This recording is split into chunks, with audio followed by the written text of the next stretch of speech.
Queridos irmãos, queridas irmãs, tio é tio, né? Queridos irmãos, queridas irmãs, muito boa noite, a graça e a paz do nosso Senhor e Salvador Jesus Cristo. Quero te convidar a abrir a palavra do Senhor no livro de Atos, capítulo 17. Atos dos Apóstolos, capítulo 17.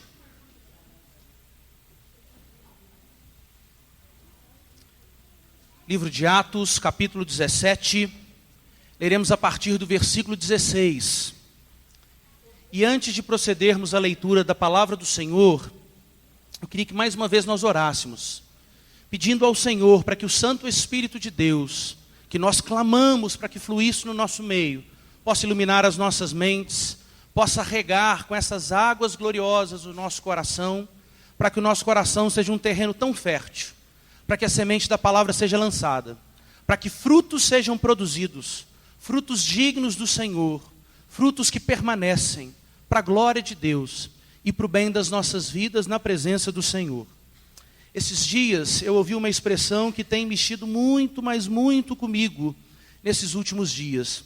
Eu ouvi uma expressão de um pastor inglês chamado David Jackman, que ele diz que o Espírito de Deus, ele usa a palavra de Deus para fazer a obra de Deus. Eu queria que você pensasse nisso nesse momento.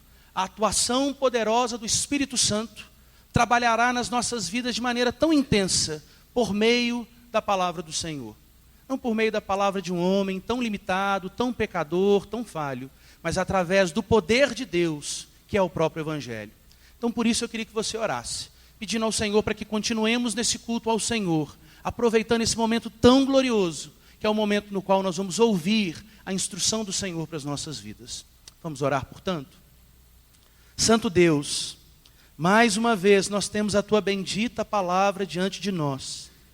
Graças nós te damos, Senhor, porque ela, e somente ela, Senhor, é lâmpada para os nossos pés e luz para o nosso caminhar. É somente através dela que nós somos santificados na verdade, porque assim o Senhor Jesus nos ensinou na oração sacerdotal. Santifica-os na verdade, a Tua palavra é a verdade. E por isso, Deus, nós te pedimos para que nossa mente seja levada completamente cativa à obediência de Cristo Jesus. Para que o fluir do Teu Santo Espírito seja uma realidade nas nossas vidas, iluminando, Senhor, o nosso coração, a nossa mente, todo o nosso ser. Muitas vezes tão obscurecido, Senhor, por causa da prática do pecado, por causa da nossa incredulidade.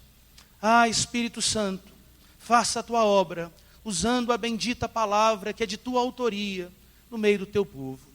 E particularmente, Senhor, a minha oração a Ti não poderia ser outra, que não aquela registrada pelo salmista no final do Salmo 19. Que as palavras dos meus lábios e que o meditar do meu coração sejam agradáveis na Tua presença.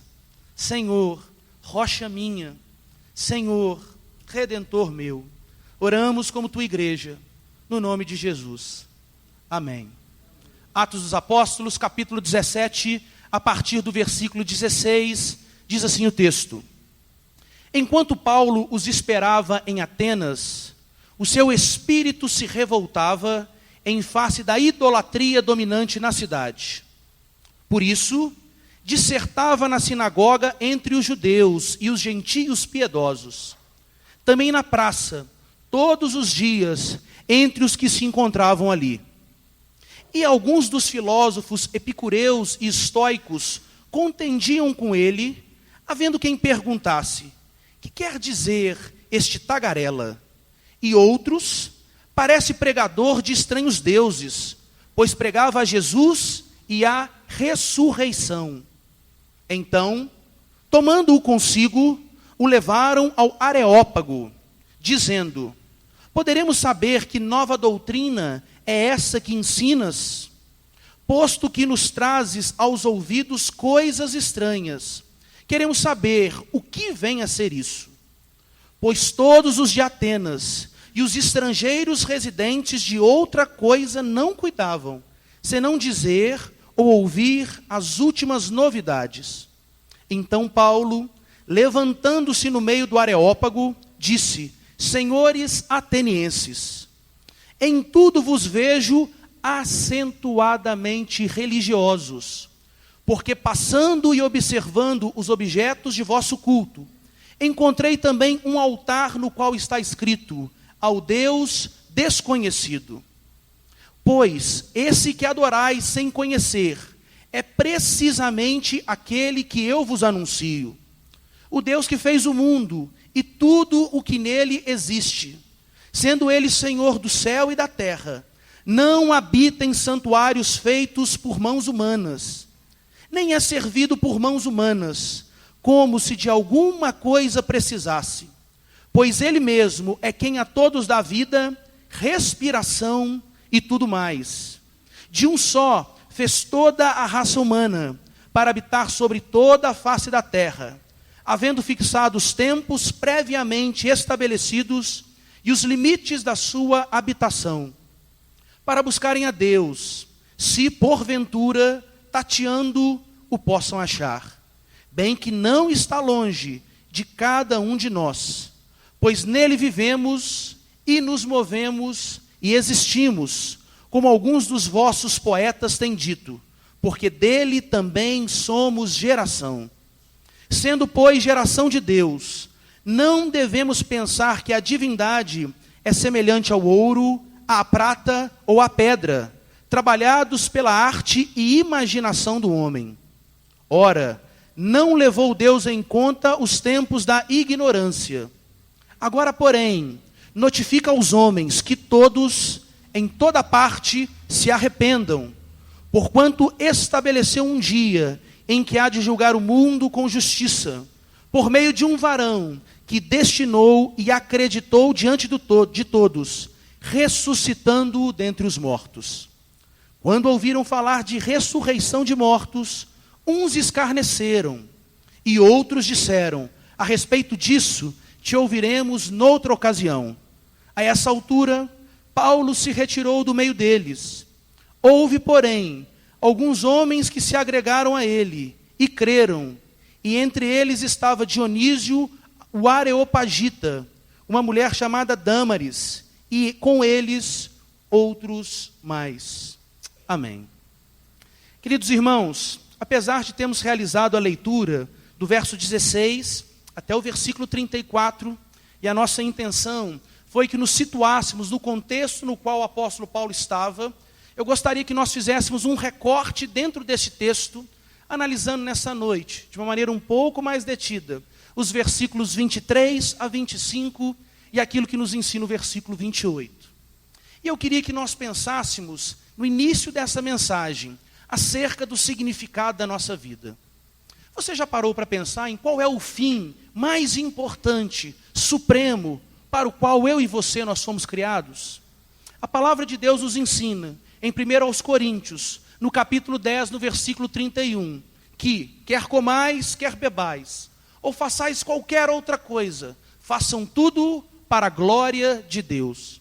As ações mais simples, como comer e beber, ou as ações mais complexas, como desenvolvermos tantas questões, tantas obras tão refinadas, tão complexas, tudo aquilo que nós produzimos na nossa vida, toda a construção da nossa história, toda a razão da nossa existência se resume a vivermos para a glória de Deus. E o que significa viver para a glória de Deus? Significa proclamar diante dos homens e se deleitar nos atributos que fazem com que Deus seja de fato Deus diante dos homens. Os nossos catecismos, na primeira pergunta, nos ensina qual é o fim supremo e principal do homem. O fim supremo e principal do homem é glorificar a Deus e se regozijar e se deleitar nele eternamente e plenamente. Portanto, meu querido irmão, minha querida irmã, nossa vida tem um propósito, e esse propósito é a adoração. A razão da minha existência, a razão da sua existência é a adoração. E se nós não vivermos a nossa vida para cumprirmos esse propósito, nós estamos desperdiçando o nosso tempo e sofreremos terríveis consequências ao longo de toda a nossa vida. Se fomos criados, portanto, para adoração, e a partir da leitura deste texto, nós precisamos pensar: nós conhecemos realmente o Deus a quem nós adoramos? O que nós estamos realizando neste momento? Nós estamos realizando um culto. Essa é uma expressão pública de adoração do povo que se diz povo do Senhor ao seu Deus. E se fomos criados para adoração, nós precisamos conhecer de fato o Deus a quem nós adoramos. E a pergunta que fica para nós no início dessa mensagem é: você conhece o Deus a quem você adora? Você conhece de fato esse Senhor que você adora nesse exato momento? Ou será que você está como Jó no início da sua vida, conhecendo o Senhor só de ouvir falar, só de comentários, de informações, de observar a fé de outras pessoas nesse Deus?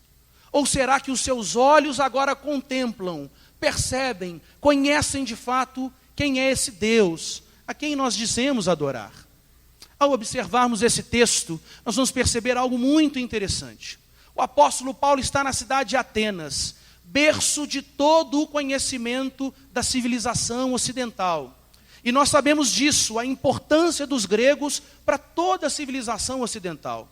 Toda a base do nosso pensamento se resume em pensadores gregos, como Sócrates, como Platão, como Aristóteles, que por volta do 5º e do 4º século antes de Jesus Cristo, vão promover muitos ensinamentos, vão observar pela graça comum muitas verdades da estrutura criada por Deus, mas eles têm um problema. Eles estão procurando qual é o arquê. Eles estão procurando qual é o princípio que estrutura e que fundamenta todas as coisas. E para eles, o princípio que estrutura todas as coisas e que dá sentido à vida é o pensamento. Por isso eram tão dedicados ao ensino, à intelectualidade, ao desenvolvimento da racionalidade. Outros filósofos gregos vão dizer que o princípio que fundamenta todas as coisas está na própria natureza. Está nos elementos básicos como fogo, como água, como ar, como terra. E é tão maravilhoso nós observarmos que o apóstolo João, inspirado pelo Espírito Santo, vai trazer no início do Evangelho a seguinte mensagem: no princípio criou Deus os céus e a terra. Aqueles homens, aqueles filósofos faziam as mesmas perguntas que os homens continuam fazendo nos nossos dias. De onde nós viemos? Como nós fomos criados? Somos frutos do acaso? Por que vivemos? Qual será o nosso futuro depois da vida? E os homens continuam formulando as mesmas indagações que estes grandes pensadores formularam ao longo da história. E nós vamos perceber, portanto, que com os gregos existe uma profunda credibilidade naquilo que diz respeito à intelectualidade, à razão, ao desenvolvimento do pensamento. Porém, nós vamos perceber que a adoração não diz respeito apenas a um profundo conhecimento intelectual. Ninguém questiona a capacidade intelectual e as obras produzidas pelos gregos. Mas nós vamos perceber que mesmo com todo o conhecimento intelectual que eles tinham, nós vamos perceber que eles eram profundamente idólatras. Porque o conhecimento de Deus não é como o conhecimento desse mundo. A fé bíblica, ela não é arracional, como se ela não tivesse nenhum elemento da razão. Tanto é que o apóstolo Paulo nos diz que o nosso culto é um culto racional. O que nós estamos realizando nesse momento do culto, desenvolvendo a racionalidade que Deus nos deu, para que possamos receber a palavra do Senhor. A fé bíblica, ela não é arracional. A fé bíblica, ela não é irracional, como se ela negasse a razão. Mas a fé bíblica, ela vai além. A fé bíblica, ela lança a mão de nossa razão e vai além, porque ela é supra-racional. Porque a mente limitada do homem não pode compreender os desígnios, os tesouros da profunda e incomparável mente de Deus. E, portanto, os atenienses ficavam perdidos. E nós vamos ver grandes filósofos.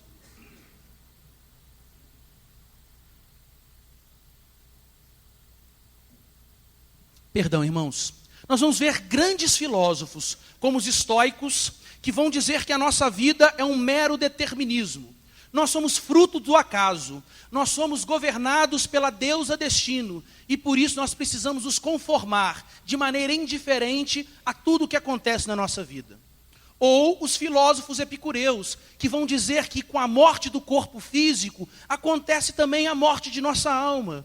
Ou seja, é a mesma expressão que o apóstolo Paulo vai defender em 1 Coríntios, no capítulo 15, se não há ressurreição dos mortos, comamos e bebamos, vivamos a nossa vida de maneira indiferente, porque amanhã morreremos. E nós vamos perceber que estes atenienses, tão letrados, tão conhecedores, pós-doutores de sua época, eles eram profundamente idólatras, porque o mero conhecimento intelectual não produz a verdadeira adoração. A verdadeira adoração ela é proveniente do conhecimento de Deus. E nós vamos perceber mais, não basta sermos muito religiosos, não basta examinarmos nos mínimos detalhes todos os requisitos, todas as obrigações estabelecidas pela religiosidade vazia, fria, mecânica, controlada pelo homem. O texto nos diz que eles eram acentuadamente religiosos. Eles eram extremamente religiosos. E isso traz um profundo incômodo ao coração de Paulo. E este mesmo incômodo do coração de Paulo precisa incomodar o nosso coração, porque nós observamos que na nossa sociedade, nos nossos dias, muitas pessoas são como os filósofos gregos, são como os estoicos, são como os epicureus, vivem a sua vida de maneira indistinta, não crendo na ressurreição dos mortos, vivendo de maneira indiferente a obra realizada pelo Senhor Jesus, e por isso nós percebemos tanta idolatria, mas tanta idolatria nos nossos dias. Essa idolatria tem que nos incomodar, da mesma forma que incomodou o apóstolo Paulo. E o que Paulo começa a fazer? Ele começa a proclamar a verdade. Ele começa a proclamar o verdadeiro conhecimento, que é o conhecimento de Deus. E aí Paulo começa a ir para os mercados, Paulo começa a ir para as praças. Além de ensinar nas sinagogas, ele quer alcançar essas pessoas. Porque a necessidade maior do homem não é simplesmente de instrução educacional, por mais que reconheçamos a bênção de Deus na educação, porque isso não transforma a eternidade do homem. Educação não combate o pecado. Olha o exemplo dos atenienses.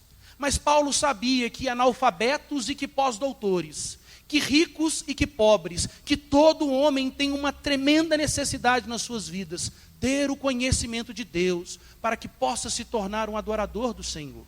E por isso Paulo se levanta. E Paulo começa a trazer uma confusão santa. Paulo começa a trazer uma profunda influência por ser capacitado pelo Espírito Santo. Ele começa a falar acerca do Senhor Jesus. E ele começa a falar acerca da ressurreição, algo que trazia arrepio a esses homens. Tamanha é a agitação de Paulo. Deus o levanta como instrumento poderoso nas suas mãos, que estes filósofos vão convidá-lo para um local onde aconteciam os maiores debates sociais, financeiros, econômicos, políticos, acerca da fé, acerca da existência do homem, que era o Areópago. E quando Paulo chega no Areópago, nós vamos perceber algumas coisas muito interessantes. Paulo vai mostrar a esses homens que é necessário que conheçamos a Deus para que possamos prestar verdadeira adoração. Não basta adorar a Deus com as intenções do nosso coração, porque o nosso coração é enganoso. A verdadeira adoração e o verdadeiro cumprimento do sentido da nossa vida envolve necessariamente o conhecimento mais extraordinário que um homem pode ter, que não pode ser produzido pelo próprio homem, mas que tem que ser revelado pelo Espírito Santo, que é o próprio conhecimento de Deus. E nós vamos observar 4 virtudes, 4 características, 4 demonstrações de quem era de fato este Deus, que eles tinham como Deus desconhecido. É tão interessante, e nós precisamos lembrar nesse momento das palavras do irmão João Calvino. João Calvino diz que o homem ele tem a semente da religião no seu coração. Ele sabe da necessidade que ele tem de ser religado, de ser restaurado ao relacionamento com Deus. Só que por causa das nossas mazelas, do nosso pecado, o homem não consegue por si mesmo promover essa reconciliação. Por isso o Senhor Jesus veio, para nos reconciliar com o Pai, novamente, perfeitamente e eternamente. E João Calvino vai dizer que o homem tem o senso da divindade. Ele tem a noção da existência de Deus, mas ele precisa que a revelação do Senhor lhe seja dado para que ele conheça de fato esse Deus.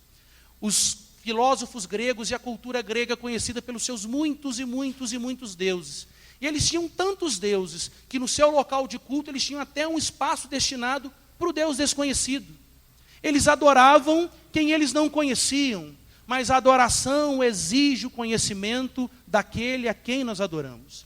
E nós vamos perceber esse texto nos mostrando algumas coisas, nos mostrando quem é esse Senhor que nós adoramos, qual é a sua identidade, qual é o seu caráter, quem Ele é, para que a partir do momento que o conheçamos como Ele é, nos maravilhemos diante da sua identidade, nos prostremos diante dos seus pés e o glorifiquemos por toda a eternidade. A primeira característica está no versículo 23.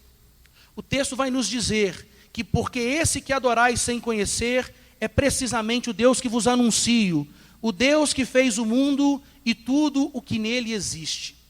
A primeira característica de Deus é de que Deus é o Criador. Nós precisamos afirmar essa verdade nos nossos dias.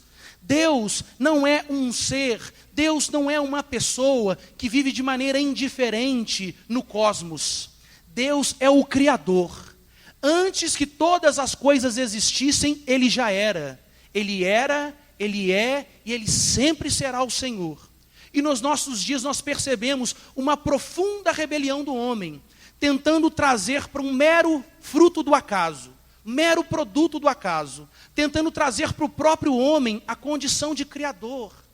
Nós percebemos, por exemplo, terríveis questões que são debatidas nas escolas e as pessoas que defendem o criacionismo, a existência de um Deus criador, e não apenas criador, mas controlador e sustentador de todas as coisas para a sua própria glória. Se você defende isso num ambiente acadêmico, num ambiente estudantil, você perde a sua credibilidade e você é menosprezado. Você é tido como uma pessoa intelectualmente atrasada. Mas nós precisamos entender que enquanto a evolução é a rebelião do homem contra o Deus Criador, é um terrível crime, é se apropriar de uma propriedade que não pertence a Ele, é fazer um plágio terrível. Nós precisamos entender que Deus é o Criador de todas as coisas. Eu queria que você pensasse comigo, para que a gente tenha apenas um vislumbre daquilo que se passa no coração do Senhor, quando nós dizemos que Ele não é o Criador de todas as coisas. Você já parou para pensar, se você recebe uma responsabilidade, ou da sua família, ou no seu local de trabalho, para que você desenvolva um grande projeto. E aí você labora naquele projeto, você se empenha naquele projeto. E como fruto daquele projeto, da sua dedicação, aquela obra chega ao final de uma maneira maravilhosa, de uma maneira tão bela. Já pensou se alguém chegasse, percebesse aquela obra e falasse assim, olha, está vendo essa obra ali? E fala para você que é o criador daquela obra é minha, fui eu quem fez. Ou aquela obra surgiu do acaso. Você já parou para pensar o seu amor com aquela obra como fica? A sua dedicação, a sua renúncia, os sonhos que você teve para aquela obra, e alguém se apropria daquilo como se fosse seu?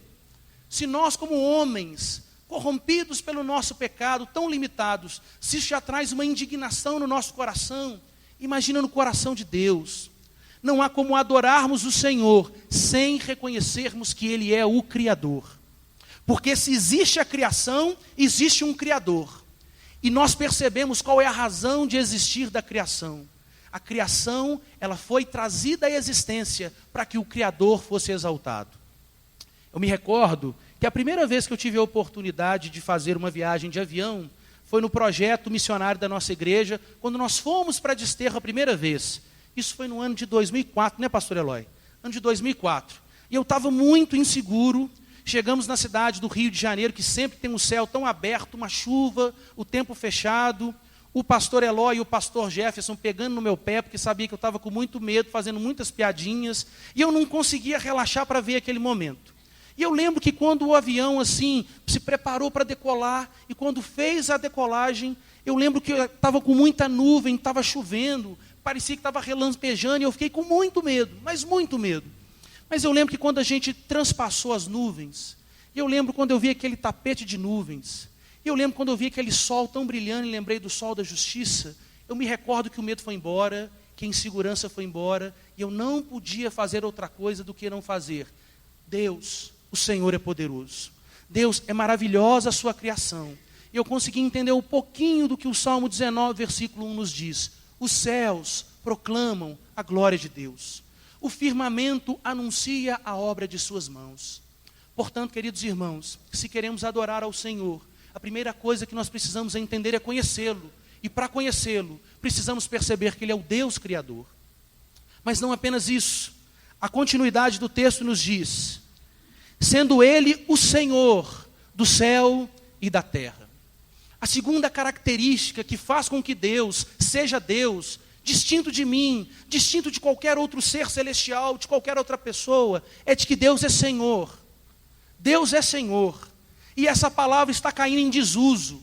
A força dessa expressão está perdendo todo o seu significado. Hoje as pessoas dizem que Deus é Senhor como se qualquer outro fosse Senhor. Mas a expressão Senhor significa aquele que é o soberano. E o que significa ser soberano? O soberano é aquele que legisla, é aquele que julga e é aquele que governa autonomamente. Exemplo, estamos no período de eleições, nós vamos eleger quem serão os representantes nos governos do Estado, do Distrito Federal e da nossa República. São aqueles que vão ocupar uma posição no poder executivo. Nós, como cidadãos brasileiros, outorgamos a eles uma representação para que possam ser nossos representantes populares durante um período de 4 anos. Mas o chefe do poder executivo não faz tudo o que ele quer, segundo a sua vontade, segundo a determinação. Ele se subordina àquilo que o poder legislativo estabelece como parâmetro para a organização social, e ele se subordina àquilo que a justiça analisa se a lei está sendo observada ou não. Nós não temos um soberano no país. Nossa presidente da República, Dilma Rousseff, ela não é soberana. Ela atua dentro dos limites prescritos pela lei, dentro dos limites de sua competência. Mas com Deus não é assim. Deus é o soberano. Deus é o Rei dos reis. Deus é o reto juiz sobre toda a terra. Ele é o legislador de todas as coisas. E a lei de Deus é tão perfeita que ela não precisa de exceção e está diante de nós. A bendita palavra do Senhor. Portanto, irmãos, nós conhecemos Deus como soberano? Ou será que Deus é apenas mais um Deus, como os muitos deuses que os filósofos, que os atenienses possuíam? Precisamos proclamar essa verdade. Deus é Senhor. Deus controla sobre tudo. Deus administra todas as coisas, seja sob a terra, seja na terra, seja nos mais altos céus. Todas as leis da física, da química e da biologia, todo o sustento do universo, nas regiões celestiais, em todos os lugares, Deus continua sendo Deus. Lembro de uma expressão do fundador da Universidade Livre de Amsterdã, um grande servo do Senhor, Abraham Kuyper, no início do século XX, ele vai dizer: não existe um único milímetro no universo que Deus não aponte o seu dedo e diga: é meu, eu criei, eu controlo soberanamente e existe e é administrado para a minha glória. Pessoal, o mundo não está entregue ao acaso, como os estoicos vão dizer. O mundo está nos controle do Deus Todo-Poderoso, daquele que é Senhor. É esse Senhor que nós adoramos. Nós conhecemos a Deus da maneira como Ele é, como Deus, como Senhor. Nós precisamos afirmar essas verdades, para que a nossa adoração seja uma adoração verdadeira, e assim cumpramos o propósito da nossa existência. Mas o texto continua. O texto vai nos mostrando mais verdades acerca do Senhor. E o texto vai nos dizer: não habita em santuário feitos por mãos humanas, nem é servido por mãos humanas, como se de alguma coisa precisasse. Queridos irmãos, tem muitas pessoas que acham que Deus precisa delas. Irmãos, uma outra característica de Deus é de que Deus é autoexistente. Deus basta-se maravilhosamente em si mesmo. Eu, sem Deus, sou um terrível pecador destinado ao inferno por justiça, em razão do meu pecado e da minha rebelião contra o Senhor. Mas Deus sem mim, que Ele é, continua sendo Deus. Ele continua sendo o Senhor dos senhores. Ele continua se bastando em si mesmo, porque Deus é autoexistente. Irmãos, você acha que Deus depende de você? Você acha que Deus precisa da sua adoração? Irmãos, tem gente achando que Deus depende dele, que Ele é a última cereja do bolo para que a realidade celestial aconteça diante dos homens. Irmãos, Deus é autoexistente. Não é Deus quem precisa de nós. Somos nós quem precisamos maravilhosamente, desesperadamente do Senhor. Irmãos, nós precisamos proclamar essa verdade. Deus se basta. Deus é autoexistente. E, portanto, se estamos aqui, nós estamos cumprindo o propósito da nossa existência. Percebendo que mesmo Ele, se bastando, Ele nos amou antes da fundação do mundo. Trouxe a nossa vida e existência. Resolveu o problema do nosso pecado em amor, entregando aquilo que de mais precioso Ele tinha, Cristo Jesus, para que o nosso culto, para que a nossa adoração fosse restabelecida com Ele. O texto ainda continua nos dizendo: pois Ele mesmo é quem a todos dá vida, respiração e tudo mais. E queria que você desse um pulinho no versículo 28 que nos diz: pois nele vivemos e nos movemos e existimos. Irmãos, uma outra característica de Deus é de que Deus é o provedor. Deus é quem sustenta as nossas vidas. As pessoas acham que pelos seus próprios méritos, pelas suas próprias virtudes, pelos recursos que eles detêm em suas mãos, que eles são aqueles que providenciam o suprimento das suas necessidades. Eles acreditam que são eles que fazem as coisas autonomamente, independente de Deus. Um absurdo, uma terrível cegueira, uma profunda ignorância espiritual. Mas nós precisamos perceber que este Deus, que precisamos conhecer para que possamos adorá-lo, Ele é o Deus provedor. Filipenses, no capítulo 4, versículo 19, nos diz: e o meu Deus, segundo a riqueza da sua glória, há de suprir abundantemente em Cristo Jesus cada uma das suas necessidades. Irmãos, nós temos necessidade de vestimenta, não é? Quem providencia? O Senhor. Irmãos, nós temos necessidade de alimento, de bebida. Quem providencia? É o Senhor. Irmãos, nós temos necessidade nas nossas saúdes. Quem providencia? É o Senhor. Irmãos, nós temos sonhos, necessidade de moradia, necessidade de tantas coisas. Quem providencia? O Senhor. É sempre o Senhor. Ele é o provedor. Ele é o Deus da provisão. E muitas vezes nós achamos que aquilo que nós temos pertence a nós. Irmãos, nós precisamos resgatar o princípio bíblico de mordomia, de administração.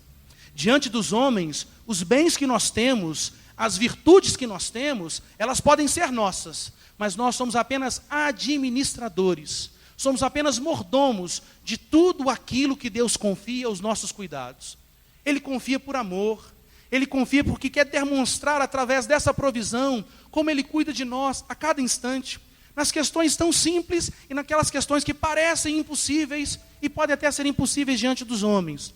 Mas o impossível é uma palavra do vocabulário humano. Não existe essa palavra no vocabulário de Deus. Para Deus, suprir um pão, um alimento ou curar um câncer é a mesma coisa. Para Deus essas coisas não fazem diferença. Ele pode todas as coisas. Ele é o Deus Todo-Poderoso. Ele é o Deus provedor. Portanto, irmãos, ao observarmos esse texto, nós precisamos pensar: nós conhecemos verdadeiramente a Deus? Deus é o Criador de todas as coisas para você. Deus é o soberano, o Senhor dos senhores, o Rei dos reis, o reto juiz, o profundo e tremendo legislador sobre toda a terra.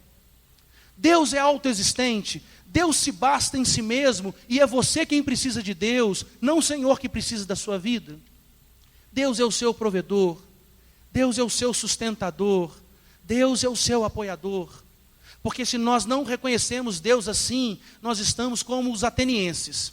Podemos diante dos homens ter um profundo conhecimento intelectual, titulações, e quero abrir um parênteses aqui para ficar bem claro, não sou contra essas coisas, inclusive sou a favor, porque acredito que é a graça comum de Deus. Fecha o parênteses. Mas nós não podemos confiar apenas no grande conhecimento intelectual que nós temos. Apenas no reconhecimento diante dos homens da nossa capacidade de raciocínio. Porque os atenienses eram assim, os filósofos epicureus e estoicos, profundamente reconhecidos diante dos homens pelas suas qualificações intelectuais, mas profundamente, igualmente idólatras. Nós precisamos entender que a adoração, o conhecimento de Deus é muito diferente do conhecimento do homem. E quando nós falamos de um conhecimento de Deus, a gente não está falando de um conhecimento que é frio, só das informações verdadeiras acerca do Senhor, como a palavra de Deus nos diz, mas é um conhecimento de relacionamento, é um conhecimento de intimidade, é um conhecimento de viver próximo do Senhor. Eu acho tão bonito na Escritura, A Bíblia fala que quando um homem vai ter intimidade de casal com uma mulher, a Bíblia fala que esse homem conhece a mulher. Ou seja, ele passa a ter o máximo de intimidade e de relacionamento que pode ter entre duas pessoas, ao ponto de se tornar uma só carne. E é no sentido de intimidade, de um profundo e sincero relacionamento com o Senhor, que o conhecimento de Deus atua. Nós lemos no início do nosso culto, em Oséias no capítulo 6, vinde e tornemos. Ou seja, existe um convite da graça para nós. O texto diz, conheçamos e prossigamos em conhecer ao Senhor. Hoje, nos nossos dias, nós percebemos tantas pessoas vaidosas, soberbas, pessoas que dizem, eu já conheço há muito tempo as coisas da fé, eu não preciso ir mais na escola bíblica dominical, eu vou no culto para sempre ouvir a mesma coisa, e assim vai. Irmãos, conheçamos e prossigamos em conhecer ao Senhor. Sabe por quê? Eu não posso medir a Deus como eu meço o homem. O conhecimento de Deus é uma fonte gloriosa, maravilhosa e inesgotável.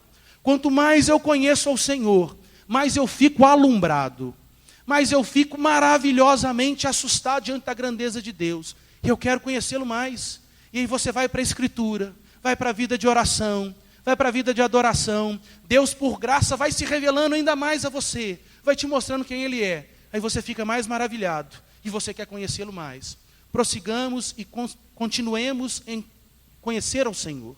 E no final desse texto de Oséias, no versículo 6, lido pelo pastor Eloy, o texto diz, Deus está muito mais preocupado em que tenhamos o conhecimento de Deus do que sacrifícios.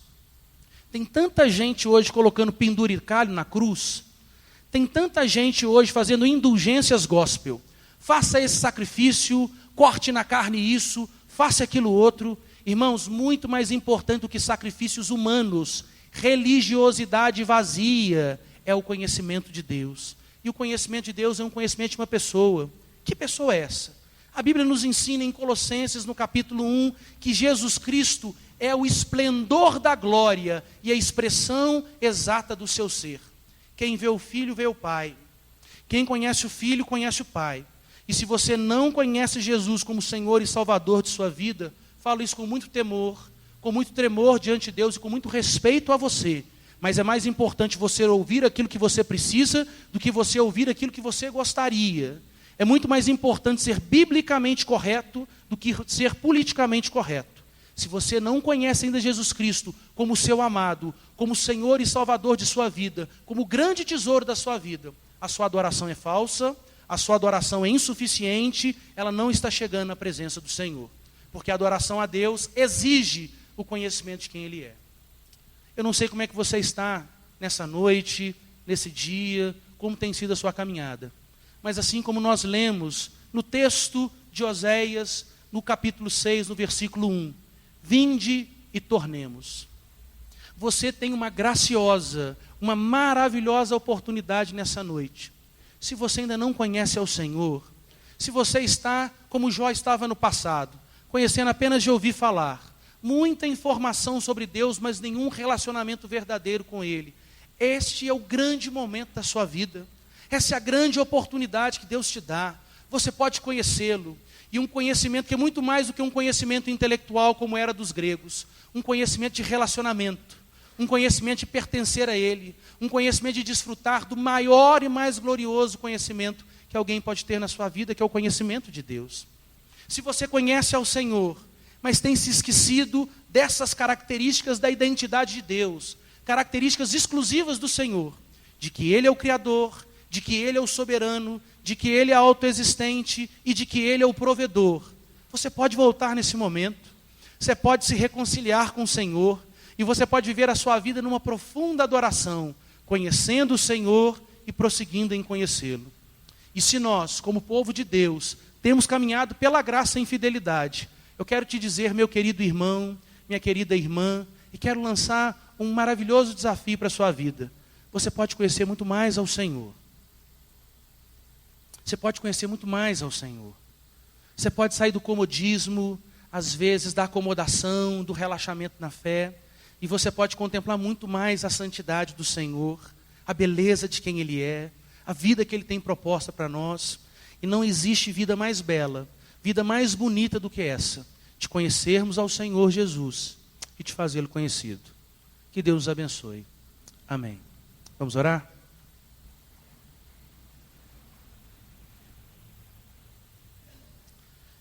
Santo Deus, nós bendizemos o Teu nome, Senhor, pela Tua santa palavra.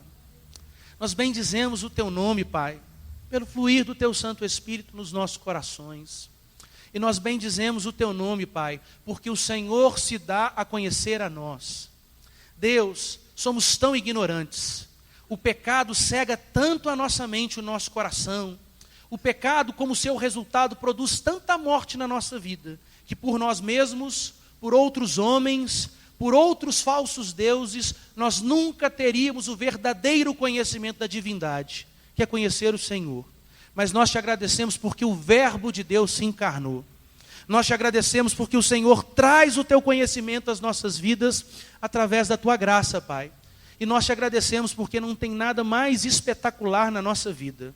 Não tem maior deleite, não tem maior prazer para nós do que contemplarmos o Senhor, do que olharmos para a tua cruz, do que percebemos ali, Deus, o sacrifício de Cristo, a vitória do Senhor Jesus sobre a morte, sobre o pecado, sobre a minha culpa, Senhor, e perceber que o Senhor é recebido na glória, como Rei dos Reis, como Senhor dos Senhores, de saber que a criação existe, Pai, por causa do Senhor, de saber que o Senhor é soberano, o Senhor reina sobre tudo e sobre todos, perfeita e gloriosamente, de saber que o Senhor se basta, e mesmo se bastando, o Senhor nos ama tanto, ao ponto de nos criar, ao ponto de entregar o seu Filho por nós, para que pudéssemos ter o relacionamento restabelecido com o Senhor, conhecendo-te mais e mais a cada dia. Nós te agradecemos porque o nosso Deus é o nosso provedor, e por isso nós te pedimos, Senhor, na vida de cada pessoa presente nessa noite, que exista o verdadeiro conhecimento de Deus, porque nós somos criados para adoração, e não existe adoração ao Senhor se não o conhecemos como o Senhor é de fato, Pai. Produza, Espírito Santo de Deus, através do poder da Tua palavra, este conhecimento do Senhor. E Deus, que possamos continuar, Pai, conhecendo ao Senhor e prosseguindo em conhecê-lo. Conhecendo mais ainda e prosseguindo em Te conhecer, até aquele dia glorioso no qual o Senhor voltará. Deus, para buscar a Tua igreja, ou até partirmos para nos encontrarmos com Cristo, se isso acontecer antes de sua volta, para que possamos nos deleitar por toda a eternidade, neste conhecimento perfeito e tremendo do Senhor, que não tem fim. Muito obrigado, Senhor. Nós oramos como igreja, no nome de Jesus. Amém.